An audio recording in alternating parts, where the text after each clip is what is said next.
Bonjour, c'est Ed pour la revue de la Nebula de Vaporesso, une box capable d'aller jusqu'à 100 watts. Elle gère bien sûr le contrôle de la température et elle fonctionne avec un accu 26650. On va voir tout ça en détail, on commence rapidement par le contenu de la boîte. Dans la boîte, vous trouverez bien sûr la box elle-même. Vous aurez également un adaptateur pour pouvoir mettre une batterie 18650 à l'intérieur, un mode d'emploi ainsi qu'un cordon micro USB. Et voilà la Nebula en détail. La première chose que l'on remarque, bien sûr, c'est sa forme. Ça n'est pas un cube comme d'habitude, mais une forme qui est vraiment ergonomique. Le petit rebord que l'on a à ce niveau-là en particulier rend vraiment la prise en main parfaite. Quand on déclenche avec l'index, là on a une forme qui est vraiment idéalement ergonomique. Ça épouse parfaitement l'intérieur de la main. Par contre, dans l'autre sens, effectivement, si vous préférez déclencher avec le pouce, c'est nettement moins agréable et le petit débord que l'on a à ce niveau-là a tendance à gêner.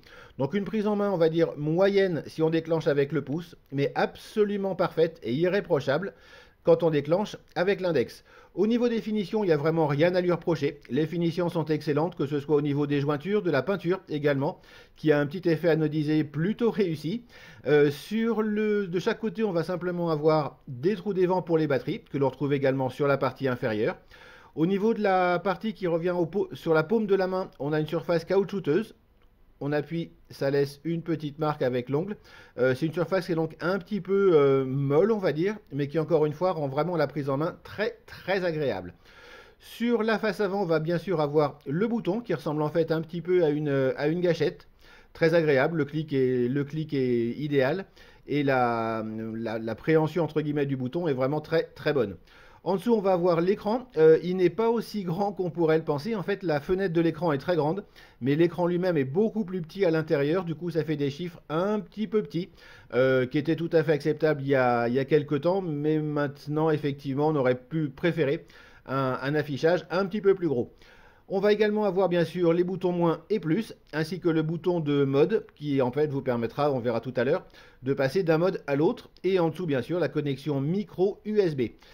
On a sur la partie supérieure la connexion 510. Le plot positif est de forme hexagonale, ce qui lui évite de tourner sur lui-même, ce qui pourrait abîmer la soudure à l'intérieur. Et au niveau du ressort, rien de particulier. C'est un ressort relativement ferme. La course est suffisamment longue pour assurer une bonne connexion avec tous les atouts avec lesquels j'ai essayé cette box. Au final, c'est vraiment une box qui est très agréable à utiliser et très bien finie. Le seul petit défaut qu'on peut éventuellement trouver sur l'ergonomie de la Nebula, c'est sa trappe de batterie qui sort un petit peu trop facilement. Globalement, ça tient très bien à la vape, mais ça a tendance à bouger un petit peu. La trappe de la batterie s'ouvre en le tirant vers le bas. C'est pas un mouvement qu'on fait de manière habituelle, donc globalement, ce sera pas gênant. Mais effectivement, la trappe de la batterie vient un petit peu trop vite. Pour ce qui est de l'insertion de la batterie à l'intérieur, pas de souci à l'inverse. Le plus en haut, le moins en bas, ça se rentre vraiment très bien. Même chose si vous voulez utiliser une batterie 18650, pas de souci. Pour remettre le capot, très facile également, mais encore une fois, ça a tendance à bouger un petit peu trop facilement vers le bas. Ça n'aurait pas été plus mal d'avoir une trappe qui soit un petit peu mieux maintenue à ce niveau-là. On passe au menu et aux fonctionnalités de cette box qui est globalement très complète et très simple à utiliser. On va pas refaire le mode d'emploi évidemment. Pour l'allumer 5 fois sur le bouton de déclenchement, même chose pour l'éteindre. On va avoir donc le bouton moins et le bouton plus qui vont permettre de régler la puissance ou la température selon. À noter que quand vous gardez ces boutons appuyés, le défilement se fait très rapidement, très rapide. Du coup, c'est un petit peu moins simple pour trouver pile le bon réglage si vous voulez le faire sur une amplitude importante. Mais au final, bon, ça se fait sans trop de soucis. Le troisième bouton que l'on a à ce niveau-là est propre à quasiment tous les modes Vaporesso. C'est celui qui permet de changer de mode. Vous allez en appuyant sur ce bouton passer du mode donc contrôle de la puissance au mode contrôle de la température nickel, contrôle de la température inox, contrôle de la température titane. Et en continuant, M1 et M2 qui vous permettent de régler les TCR pour le contrôle de la température. Le mode bypass, la box se comporte comme un mode méca. Et retour au mode contrôle de la puissance. Au final, c'est vraiment des menus qui sont très simples. Vous pouvez également verrouiller les boutons de réglage en appuyant sur le bouton plus et le bouton de menu, System Locked. Là, du coup, on pourra vaper. Par contre, on ne pourra pas changer le réglage, ce qui permet de verrouiller les boutons plus et moins, ce qui est plutôt une bonne chose. Même chose pour le déverrouiller. Au final, c'est vraiment une box qui est complète, qui présente toutes les fonctions essentielles, on va dire, qu'on peut attendre d'une box, tout en étant vraiment très simple d'utilisation. On passe au test du chipset, la partie électronique de la box, en commençant comme d'habitude avec le mode contrôle de la puissance. J'ai réalisé des mesures donc des puissances réelles en sortie de box avec des résistances allant de 0,1 à 1 ohm et sur toute la plage de puissance de la box de 5 à 100 watts. Au niveau du signal, rien de particulier, il est relativement lisse tant que la tension est basse. Il oscille par contre sur une amplitude assez large quand la tension est élevée. Donc pour ces mesures, j'ai pris la valeur médiane de ces oscillations. Vous le voyez sur le graphique, la box est précise à 5 watts. Elle n'a aucun souci à descendre à 5 watts, même avec la résistance de 0,1 ohm. Même chose à 20 watts, la box est précise avec un petit décroché quand même à 0,1 ohm. Globalement, la box n'apprécie pas trop les résistances trop basses. À 30 watts, pareil, la box est tout ce qu'il y a de plus précise, un petit peu moins, mais c'est pas vraiment sensible, à 0,1 ohm. Quand on voit la courbe à 50 watts, ça se complique un petit peu. La box est précise de 0,25 à 1 ohm sans problème. Par contre, encore une fois, elle décroche de manière vraiment sensible à 0,1 ohm avec une puissance de 39 watts au lieu des 50 prévus. Si on la teste à 75 watts, c'est un petit peu le même schéma. On n'a que 60 watts à 0,1 ohm. Par contre, après, la box est globalement précise, avec entre 72 et 77 watts de 0,25 à 1 ohm. Et la grande question, savoir si elle monte ou pas jusqu'aux 100 watts qu'elle annonce, oui et non. En fait, elle va pouvoir effectivement aller à 100 watts avec des résistances entre 0,5 et 0,75 ohms. Elle décroche au-delà, c'est normal, c'est dû à sa limite de tension, qui varie en fait en fonction de la résistance entre 7,5 et 8,8 ohms, grosso modo, 8 volts, pardon, 8,8 volts. Par contre, effectivement, elle ne sortira pas les 100 watts, encore une fois avec une résistance de 0,1 ohm. La box n'aime vraiment pas les résistances trop basses. À 0,25 ohm, par contre, 94 watts. 14 watts, donc, ce qui est tout à fait acceptable. Au final, c'est une box qui est précise, qui donne une vape très agréable en mode contrôle de la puissance. Simplement et effectivement, elle n'aime pas les résistances trop basses à puissance élevée.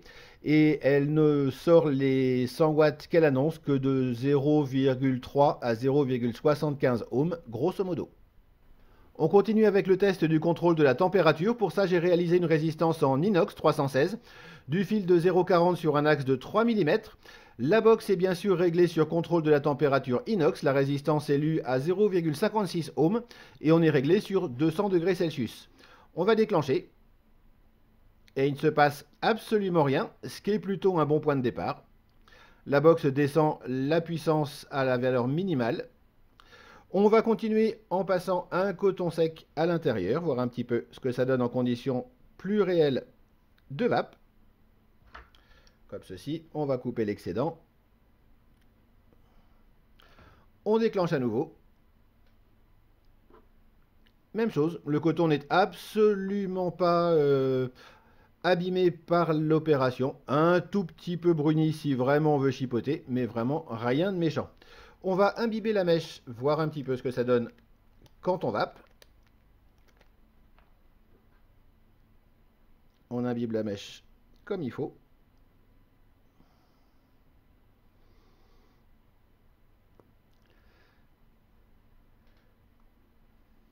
Comme ceci. Quand on déclenche, toujours avec le même réglage, on a une très bonne production de vapeur.